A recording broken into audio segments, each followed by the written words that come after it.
오늘 우리에게 주신 하나님의 말씀은 역대하 19장이 되겠습니다. 찾으신 후 저와 여러분이 한 절씩 교독하신 후 마지막 절은 다 함께 합독하겠습니다. 역대하 19장입니다. 유다 왕 여호사밧이 평안히 예루살렘에 돌아와서 그의 궁으로 들어가니라. 를 맞아 이르되 왕이 약한 자를 돕고 여호와를 미워하는 자들을 사랑하는 것이 옳으니까 그러므로 여호와께로부터 진노하심이 왕에게 임하리이다. 그러나 왕에게 선한 일도 있으니 이는 왕이 아세라 목상들을 이 땅에서 없애고 마음을 기울여 하나님을 찾음이이다 하였더라. 여호사밧이 예루살렘에 살더니 다시 나가서 브엘사베에서부터 에브라임 산지까지 민간에 두루 다니며 그들을 그들의 조상들의 하나님 여호와께로 돌아오게 하고 또 유다 온 나라의 견고한 성읍에 재판관을 세우되 성읍마다 있게 하고 재판관들에게 이르되 너희가 재판하는 것이 사람을 위하여 할 것인지 여호와를 위하여 할 것인지를 잘 살피라. 너희가 재판할 때에 여호와께서 너희와 함께 하심이니라. 그런즉 너희는 여호와를 두려워하는 마음으로 삼가 행하라. 우리의 하나님 여호와께서는 불의함도 없으시고 치우침도 없으시고 뇌물을 받는 일도 없으시니라 하니라. 여호사밧이 또 예루살렘에서 레위 사람들과 제사장들과 이스라엘 족장들 중에서 사람을 세워 여호와께 속한 일과 예루살렘 주민의 모든 송사를 재판하게 하고 그들에게 명령하여 이르되 너희는 진실과 성심을 다하여 여호와를 경외하라. 어떤 성읍에 사는 너희 형제가 혹 피를 흘림이나 혹 율법이나 계명이나 율례나 규례로 말미암아 너희에게 와서 송사하거든 어떤 송사든지 그들에게 경고하여 여호와께 죄를 범하지 않게 하여 너희와 너희 형제에게 진노하심이 임하지 말게 하라. 너희가 이렇게 행하면 죄가 없으리라.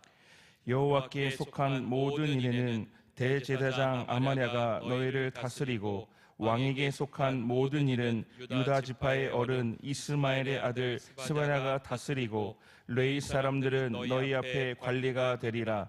너희는 힘써 행하라. 여호와께서 선한 자와 함께 하실지로다 하니라. 아멘. 그가 나를 사랑한즉 내가 그를 건지리라. 그가 내 이름을 안즉 내가 그를 높이리라. 아멘. 하나님께서 이 어려운 가운데 전국이 남쪽 지방을 제외하고는 거의 대부분의 중부 지방과 서울 경기 지방이 폭설로 말미암아 많은 피해를 지금 겪고 있는 가운데 있습니다. 너가 나를 사랑한즉 내가 너를 건지고 너가 내 이름을 안즉 내가 너를 높이리라 라고 말씀하셨으니 하나님께서 이 어려운 때 기상관측 이래로 11월 달에 내린 눈으로서는 117년 만에 가장 큰 눈이라고 하니까 그게 기상관측 이후니까 그 전을 생각하면 얼마만인지는 가늠할 길이 없습니다. 이 어려운 폭설 가운데서 그렇지 않아도 경제적으로 또 어렵고 또 삶의 힘든 일들을 버거워하는 많은 우리 믿음의 서민들이 일로 인해서 어렵지 않도록 여러분 이 새벽에 기도해 주시고 특별히 여러 가지 또 안전한 우리 성도들부터 시작해서 많은 분들이 걸음을 하실 때 또 운행을 하실 때 안전할 수 있도록 이 새벽에도 함께 중보해 주시면 감사하겠습니다. 여러분 어제 이 눈 때문에 어제 제가 오사단 가서 예배를 드리는 것이 눈 때문에 가지를 못했습니다. 수년이 됐고 그리고 어제 수요 예배부터 오늘 새벽 예배까지 이렇게 저희들이 영상으로 온라인으로 예배하는 것으로 그렇게 광고가 되었습니다. 그런데도 이 어려운 눈길을 헤치고 성전에까지 나오신 여러분들 돌아가실 때는 정말 조심하셔야 됩니다. 조심하시고 이 미끄러운 길 저도 이제 오늘 교회를 한 바퀴를 이렇게 돌아봤습니다만은 아직 제설도 되지 않았고 또 어제 불어넣었던 여러분 그 제설 여러 가지 그 일들도 아직 그냥 다 쓸려 내려가 버려서 다시 여러분 도로가 전체가 다 눈밭으로 바뀌어져 있으니까 가실 때도 여러분 조심하시고 오늘 낮에 있을 10시 반에 있던 마마크르 기도도 다음 12월 달로 수년하도록 그렇게 어제 광고가 되었습니다. 그렇게 하시고 여러 가지 걸음에 착오가 없으시기를 바랍니다. 예배를 마치고는 우리 교직원들은 제가 지금 밤부터 2시, 3시 계속 지금 이 성도들의 걸음도 그렇고 이 교회 주위에 심어준 나무에 소나무가 거의 지금 버거워하고 있습니다. 굉장히 어려운데 지금까지도 크게 상하지 않은 것 감사하지만 어젯밤에 내린 눈, 어제 내린 눈만 해도 소나무가 어려운데 그래서 예배를 마치고 제설과 더불어서 소나무를 다 털도록 그렇게 하겠습니다. 직원들은 옷을 빨리 갈아입으시고 바로 나오셔서 이 작업을 함께 해주시길 바라고요. 관리팀들에 대해서는 털 수 있는 여러 가지 장비들을 좀 준비해 주시기를 바랍니다. 여러분 정말 눈을 이렇게 바라볼 때에 욥기서가 생각이 나서 욥기서 두 말씀을 여러분과 함께 보시며 하나님이 얼마나 위대하신가를 한번 살펴봤으면 좋겠어요. 여러분 욥기서의 1장부터 37장까지는 우리는 결론을 알고 사연을 알기 때문에 그것 때문에 욥이 고난을 당했구나 라고 생각하지만 전혀 사연을 이유를 알지 못하는 욥이 당하는 큰 세 가지 고난. 첫째는 자녀와 재산을 잃어버리게 되는 것. 그리고 세 번째는 바로 건강을 잃어버리게 되는 것.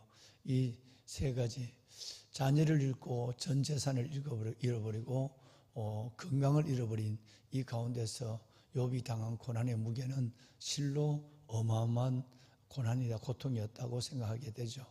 그런데 문제는 욥은 자녀를 위해서 일일이 생일 때마다 하나님께 예배를 드리고 예물을 드렸고, 그리고 욥은 하나님 앞에 경건한 자로 살아온 삶에 자신의 삶을 성경도 그리고 자신의 입술로도 고백합니다.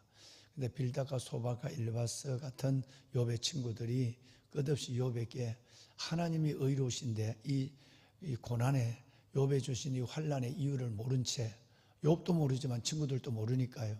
그래서 너가 뭔가 숨겨진 죄가 있고 너가 뭔가 교만이 있어서 하나님이 내게 징계를 주지, 선하시고 의로우신 하나님이 아무에게나 그냥 고난을 주겠느냐라고 하면서 욥에게 고통을, 너는 위로자가 아니라 고통을 주는 자다. 그래서 오히려 위로를 한 이 친구들이 고통을 주는 가장 욥을 어렵게 한 또 하나의 재난의 이유가 된 것이었죠. 이 이야기가 37장까지 이어집니다. 그러면 여러분 어떻게 되겠습니까? 하나님은 그동안 침묵하고 계셨다는 거예요. 그러다가 갈수록 욥의 언쟁도 높아지고 갈수록 욥의 친구들의 언쟁도 격렬해지게 된 것입니다.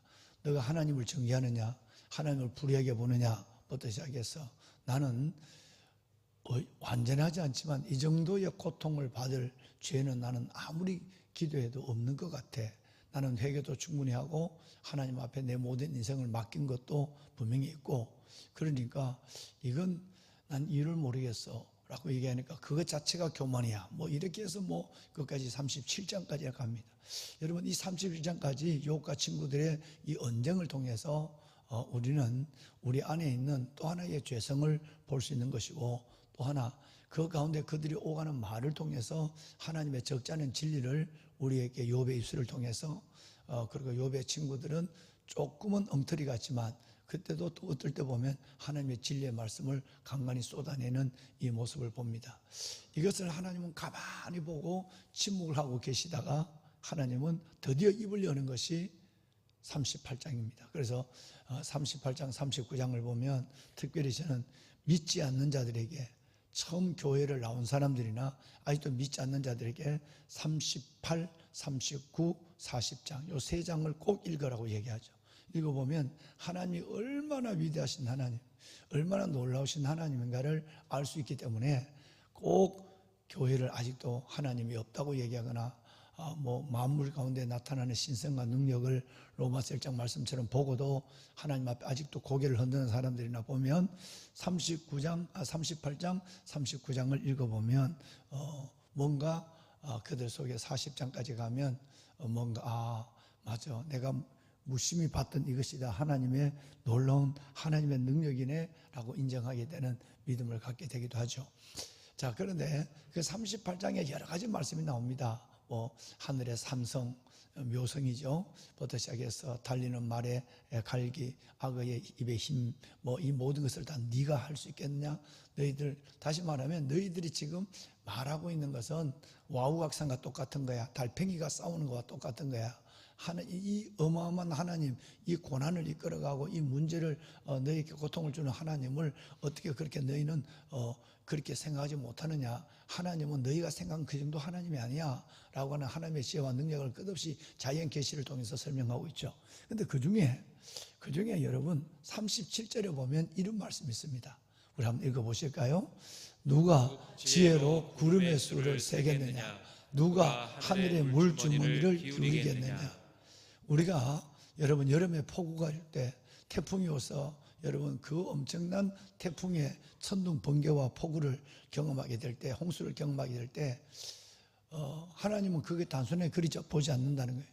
그 모든 것은 구름으로 말미암아 일어나는데 이 구름의 숫자를 너희가 헤아릴 수 있겠니? 너희의 그 작은 머리를 갖고 옳다 나쁘다 맞다 틀렸다는 것이 얼마나 하나님 앞에 우스운 것이냐. 나는 너희가 상상할 수 없는 이 구름은 여러분 붙었다 떨어지고 펼쳐졌다가 모아지고 하는 여러분 이런 것이기 때문에 헤아릴 수가 없어요. 낱개가 무슨 여러분 뭘처럼 우리가 헤아릴 수 있는 게 아니에요.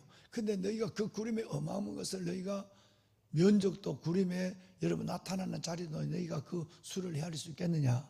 또 하늘의 물주머니를 누가 기울이겠느냐? 하나님께서는 하늘의 물주머니를 모든 것을 움직이시는 하나님이라고 그랬어요. 여러분 내려와서 22절을 볼까요? 이제 이 안에 하늘의 물주머니 구름 안에 구름이 물도 만들어놓고 눈도 만들어내거든요. 이 안에 이런 말씀이 있습니다. 함께 읽을까요? 내가 누운 곳간에 들어갔느냐 우박 창고를 보았느냐. 그야말로 하나님은 어제부터 정말 100년만 얼마만 하지만 누운 곳간의 눈을 하나님께서는 움직이시는 하나님.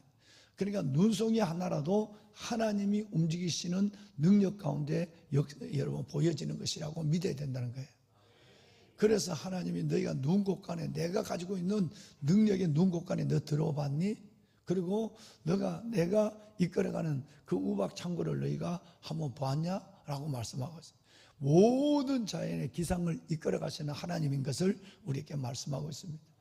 위대하신 하나님이 이 모든 재난도 때로는 이른 비와 늦은 비의 단비도 하나님께서 하나님의 능력으로 때를 따라 우리에게 허락하시는 것을 우리는 믿고 하나님의 능력 가운데 그저 겸손할 수밖에 없는 하나님의 그 능력을 인정할 수밖에 없는 저희들이 되어야 될 줄로 믿습니다.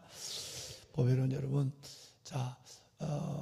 이 나라와 민족을 위해 늘 기도하는 여러분들이지만 오늘도 가정에서 대부분의 많은 분들이 가정에서 지금 예배를 드리고 있는데 정말 나라와 민족 그리고 한국교회와 다음 세대를 위해서 골방에서라도 함께 기도하는 그런 아침 새벽 시간이 될 수 있기를 바랍니다. 자, 여러분 이제는 어제 보셨던 역대하 19장에 있는 여호사밧의 이야기를 좀 이어가도록 하겠습니다. 하나니의 아들 선견자 여러분 예후가 그렇게 전쟁에서 거의 정말 폐잔병처럼 돌아온 이 여호사밧 왕에게 하나님의 미워하신 자를 너희가 어떻게 사랑하고 하나님이 멀리하는 자를 어떻게 가까이 하느냐라는 책망을 내리면서 그래도 아세라 목상을 치운 그 은혜와 조상 너희 다윗의 하나님께서 약속 때문에 너희를 살려줬다라고 얘기하여 자 그랬을 때 어제 드린 말씀대로 두 가지는 여호사밧은 분명하고 다짐했을 거예요. 제일 먼저는 뭐냐면 정말 내가 불의한 자와 교제한 이것이 얼마나 잘못됐다라고 하는 것에 대한 큰 깨우침이 있었을 거예요. 왜냐하면 그건 직설적으로 선견자 예후가 얘기를 했으니까 너 어떻게 하나님의 미워하는 놈과 그렇게 가까이 하느냐, 하나님이 대적하는 자를 너희 친구로 삼느냐 이렇게 얘기했으니까 내 자신이 분별 없이 안 믿는 자와 하나님이 없는 자와 교제한 것에 대한 하나님께 자신을 돌아보는 회개가 분명했을 거예요. 또 하나가 뭐냐면 하나님이 살려줬다. 하나님이 살려주셨다. 내가 하나님이 이렇게 왕복을 입고 나갔는데도 내가 살아남은 것은 온전히 병사 중에 하나가 아니라 아합이 시키는 대로 왕복을 입고 나가는 어리석은 왕이 어디 있겠어요? 그 하나만 죽이면 끝나는 건데 실질적으로 여러분 아람 군대 길랏 라모스에 여러분 거기서 일어난 아람 군대와 전쟁에도 그 왕만 죽여라고 여러분 얘기를 했으니까, 그런데 살아남았다는 것은 전적으로 하나님이 살려준 거예요. 그러면 이제 하나님이 살려주셨다, 내가 잘못했다, 이 두 가지는 확실했을 거예요. 그러면 우리가 만약에 그 입장이라면 여러분 이제 뭘 해야 될까요? 그러면 하나님이 기뻐하는 일을 할 수밖에 없어요. 그러면 나를 살려주신 하나님, 내 회개를 받아주신 하나님이라면 내가 하나님이 원하시는 일, 즉 여러분 요한복음 8장 29절에 나를 보내시니가 나와 함께 하시는도다, 내가 항상 하나님의 기뻐하는 일을 행함으로 나를 혼자 두지 아니하셨느니라고 하는, 어떻게 하면 하나님의 기뻐하는 일을 할까? 이제 내 평생에 그 고민밖에 안 하는 거예요. 하나님이 살려줬으니까, 하나님이 내 회개를 받아줬으니까. 그래서 하나님이 기뻐하는 일을 두 가지를 즉각적으로 하는데 왕이 직접 나서서 합니다. 여러분 4절을 보실까요? 첫째 일은 종교개혁, 두 번째는 사법을 개혁시킵니다. 이거는 오늘이나 옛날이나 민족에게 절대적으로 필요한 거예요. 첫 번째가 종교개혁입니다. 자, 여호사밧이 예루살렘에 살다가 나왔어요. 왕이, 이건 레위 지파나 제사장들을 통해서 어디서부터? 저 부엘세바 맨 남쪽입니다. 에브라임 맨 북쪽입니다. 그래서 부엘세바에서 에브라임까지 하면 이스라엘 전역을 얘기하는 거예요. 근데 다른 데는 이렇게 표현했어요. 부엘세바에서 단까지. 단도 맨 꼭대기예요. 그러니까 단이라고 하면 가이사라 빌립보 쪽에 있는 그쪽에 헬몬산 쪽이니까 맨 북쪽이죠. 헬몬의 이슬이 뭐 내린다 할 때 거기 그 북쪽에서부터 부엘세바까지. 그래서 단에서 부엘세바까지, 그래서 또 부엘세바에서 에브라임까지라는 것은 남과 북의 끝까지라고, 우리 같으면 할레에서 백두까지를 얘기할 때에 이 표현을 사용하는 거예요. 그러면 이스라엘 여러분 이것을 가지고 가서 모든 백성들을 두루다니면서 하나님께로 돌아와, 하나님 제대로 믿어야 돼. 솔직한 말로 여러분 백성들 입장에서 보면 니나 잘 믿어. 여호사밧 왕이 어떻게 너가 그렇게 아합과 우상을 섬기는 북이스라엘과 연혼을 하고 여러분 이렇게 살아가냐 말이야. 이렇게 될 수 있지만 이제 회개했으니까, 내가 회개하니까 자기가 시키지 않고 직접 예루살렘을 나가서, 왕이 직접 나가서 온 여러분 부엘세바부터 에브라임까지 다니면서 여러분 제사장들과 더불어서 다니면서 우리 하나님 제대로 믿읍시다, 하나님 제대로 믿 얘기하는 거예요. 은혜가 되죠. 자, 여러분 우리 윤석열 대통령이 자꾸 저렇게 어리석지 말고 저렇게 난 참 어떻게 저렇게 어리석은지 알 수가 없어요. 저러지 말고 본인 앞에 자기 아내와 자기 국정에 대한 여러 가지의 여러분 자기의 그 하나님을 의지하지 않고 교만하고 그런 하나님을 의지하는 길을 몇 번 가지고 하나님을 붙잡았거든요. 두 내외가. 그러면 온전히 돌아와야죠. 무릎을 꿇어야죠. 정말 대통령이 그렇게 겸손하고 그리고 하면 하나님께서 이 나라를 살려줘요. 그걸 지금 그 겸손이 없는 거예요. 여러분, 그리고 인정이 없는 거예요. 하나님과 사람 앞에 잘못된 것을 잘못했다고 그러고 그게 여러분 야당의 빌미를 주더라도 여러분 그렇게 해서 백성들에게 다시 한번 이 국정에 대해서 신뢰를 가질 수 있는 길을 열어줘야만 되거든요. 참 어리석어요. 참 안타깝게 그지없는 거예요. 여러분 오늘 왕이 정말 예루살렘에 살다가 밖으로 나가서 이 남쪽에서부터 할라에서 백도까지 다니면서 여러분 저 부엘세바에서 에브라임 전 단까지 올라가면서 동네마다 다니면서 우리 하나님 잘 믿읍시다, 하나님께 돌아옵시다 이렇게 됐어요. 은혜가 되잖아요. 이 종교개혁을 한 거예요. 또 하나가 뭐냐면 여러분 6절 한번 내려와 볼까요? 자, 6절에 보면 놀라운 일을 합니다. 한 절 읽읍시다. 함께 할까요? 함께 하죠. 이르되 너희가 재판하는 것이 사람을 위하여 할 것인지 여호와를 위하여 할 것인지를 살피라. 너희가 재판할 때에 여호와께서 너희와 함께 하심이니라. 아멘. 이 얘기는 4절부터 몇 절까지, 6절부터 몇 절, 9절까지 이어지는 거예요. 두 가지 계획을 하죠. 내가 죽다 살았으니까, 내가 하나님의 은혜를 분명히 깨달았으니까. 그래서 첫째는 종교개혁이에요. 제대로 믿자. 우리 정말 내가 잘못했다. 내가 어설펐다. 그래서 정말 위기에 있었다. 이제 나도 돌아왔다. 하나님께 제대로 회개하고 돌아왔다. 여러분, 우리 함께 하나님을 믿어서 이 나라를 살리자. 실은 여호사밧이 하나님이 흠이 없는 자를 쓰시는 것이 아니라 하나님께 붙잡히려는 열정을 가진 사람을 써요. 이게 하나님이 주의 백성과 주의 종을 쓰는 방법이에요.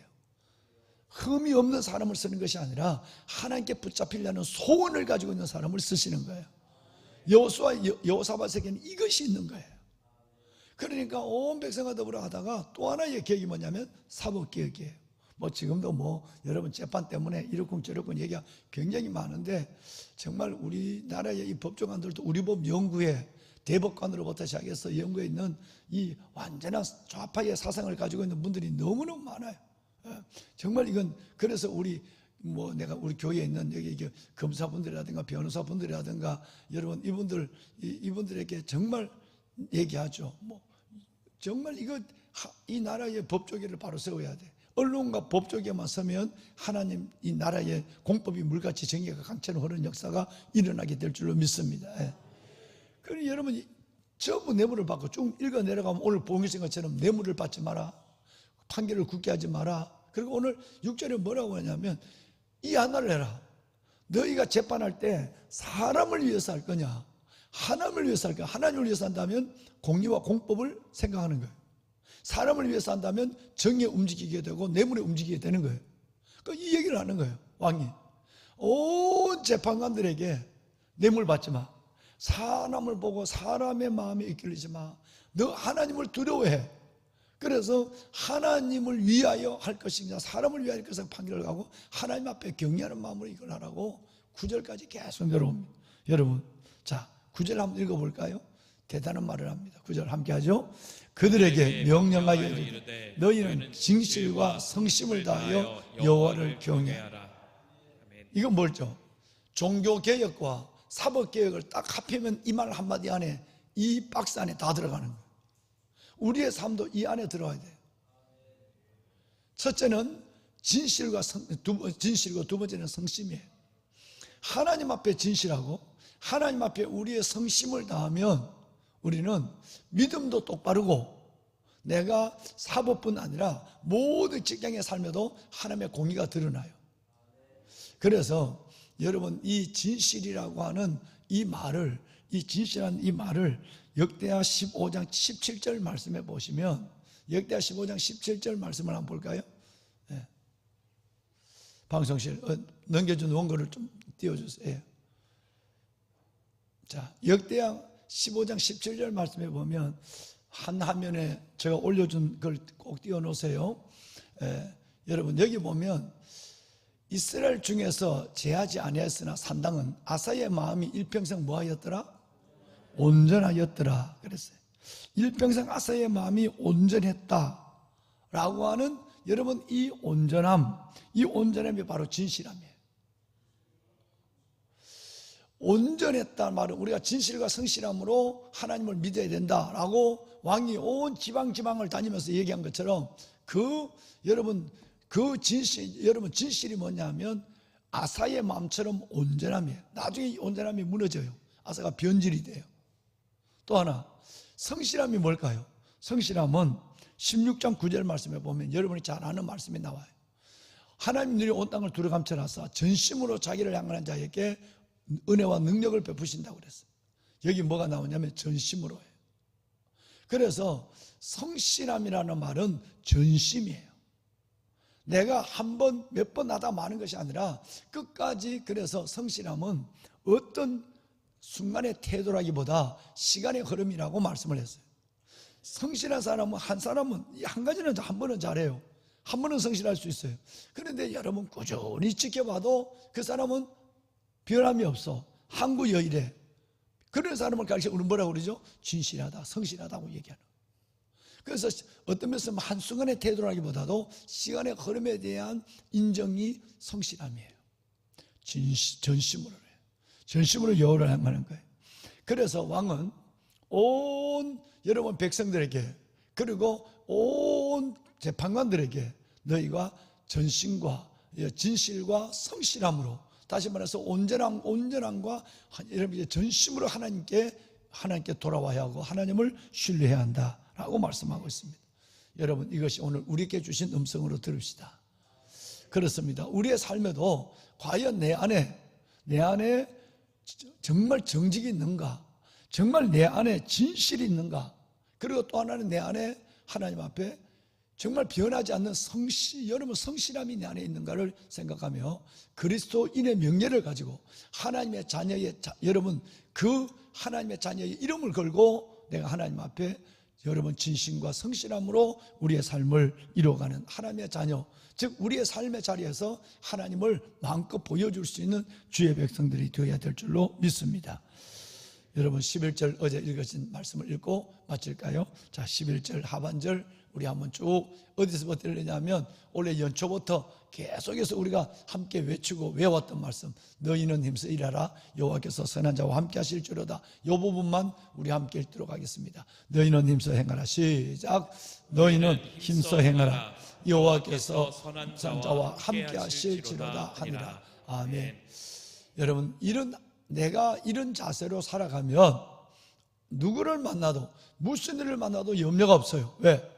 나는 하나님의 백이 너무 든든하니까, 하나님이 내 편이니까, 하나님이 내 우군이니까. 그래서 너는 힘써 행하라 여호와께서 너희와 함께 하실 줄로다. 어떤 선한 우리와 함께 하신다. 그래서 진심과 성실함으로 살아가는 우리를 하나님은 선한 자 이렇게 말합니다. 이런 사람은 혼자 두지 않는다. 하나님은 늘 동행한다. 버려두지 않는다. 책임진다. 이렇게 말씀하고 있습니다. 주님 안에서 이런 아름다운 삶을 살아갈 수 있기를 주의 이름으로 축원합니다. 우리 한번 손을 들까요? 손을 들고 주님을 우리 세 번 부르고, 하나님, 내 일상의 삶이 온전히 주님께로 돌아오게 하소서. 주님이 나를 살려주시고 여기까지 살게 하여 주셨다면 이제는 내가 주님 앞에서 진심과 성실함으로 살게 하여 주옵소서. 온전함과 전심으로 여호와께로 향하는 내 마음이 흔들리지 않게 하여 주시옵소서. 두 손을 들고 주님을 세 번 부르고, 하나님 여호사밧의 이 회개와 삶을 받아주신 하나님, 기억하신 하나님, 긍휼을 베푸신 하나님, 내게도 이 은혜를 주셨사오니 내가 그 은혜를 따라 살게 하여 주옵소서. 주를 세 번 부르고 함께 기도합니다. 주여 주여 주여. 살아계신 아버지 하나님, 은혜와 주의 사랑을 감사합니다. 이 새벽도 하나님 우리를 하나님 이 하나님의 큰 눈 속에 주의 종들과 주의 백성들을 하여 불러주시고 예배하게 하여 주시니 하나님의 감사합니다. 하나님, 어려움을 당하는 이 나라 민족, 특별히 하나님께서 서울, 경기, 중부 지역에 있는 많은 주의 백성들과 눈으로 말미암아 피해가 크지 않도록 주님 도와주시고, 하나님 정말 하나님께서 인명의 사고가 없게 하여 주시고, 하나님 이 재산은 하나님의 여러 가지 농작물과 비닐하우스 모든 하나님의 현장마다 눈 때문에 피해가 없도록 하나님 지켜주옵소서. 여호사밧이 무사일생으로 살아와 하나님 앞에 받은 마음을 가지고 아버지 앞에 나가는 모습을 봤습니다. 주여, 살아계신 아버지 하나님 은혜를 하여 주시옵소서. 오 아버지 하나님,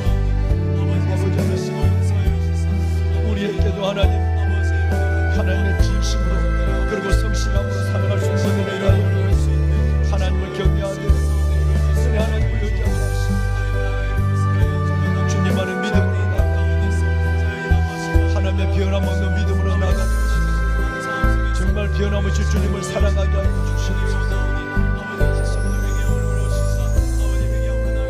여호와의 눈이 온 땅을 돌감치라서 전심으로 자기를 향하는 자에게 능력을 베푸신다고 하셔서 우리의 마음이 일평생 하나님 앞에 전심으로 향하게 하여 주옵소서. 우리의 마음이 흔들리지 않게 하여 주옵소서. 아버지 하나님의 공동체를 지켜주시고 성도들의 걸음과 출입을 지켜주시고 아버지 하나님 모든 하나님의 공성 연단을 붙잡아 주시고 성전에 심어둔 나무 하나하나까지 하나님 붙잡아 주시고 하나님 아버지 하나님 교회의 머리가 되신 주님을 끌어가시는 역사를 나라가 어렵지 않도록